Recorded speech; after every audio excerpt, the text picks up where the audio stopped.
So I think it's fair to say that even though there's a claim out there that the conflict in Palestine has been going on for hundreds of thousands of years, and even though people say it is a very, very complicated and protracted conflict, if we want to pinpoint the reasons there is a conflict in Palestine, then we need to look no farther than racism and colonialism that came from Europe.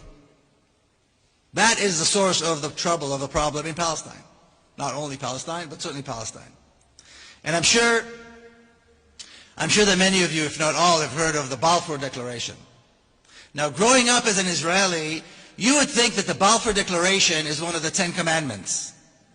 That it came down the mountain with Moses, and that Balfour was some kind of a prophet or a saint. Every city, almost every city in Israel, has a Balfour Street or a Balfour Plaza. And growing up, you think that Balfour was, at least a prophet, maybe a king, a Jewish king.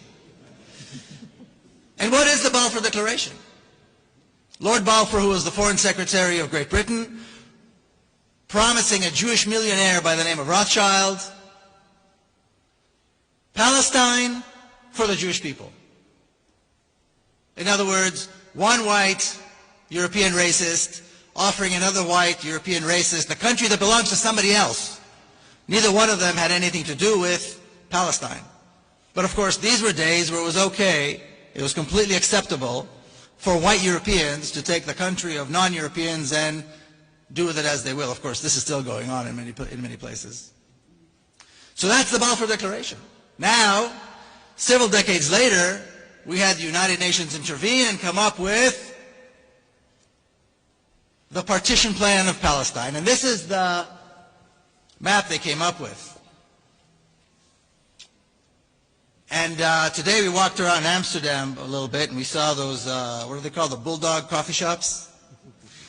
And when we look at this map, when I look at this map, I get a sense that whoever drew the map must have been sitting in one of these coffee shops when they were drawing this map.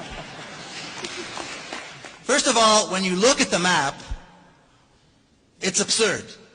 The boundaries are absurd. There's nothing there that is actually practical.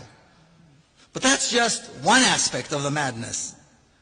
The other aspect of the madness, which really convinces me that they must have been high or drunk when they drew this map and when they came up with this plan, is the following. In 1947, the entire Jewish community in Palestine numbered about 500,000 people.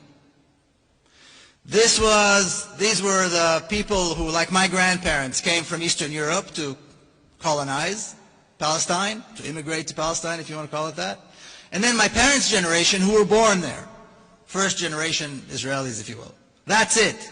It was a community that had practically just come out off the boat. The native Palestinian Arab community was about 3 times larger.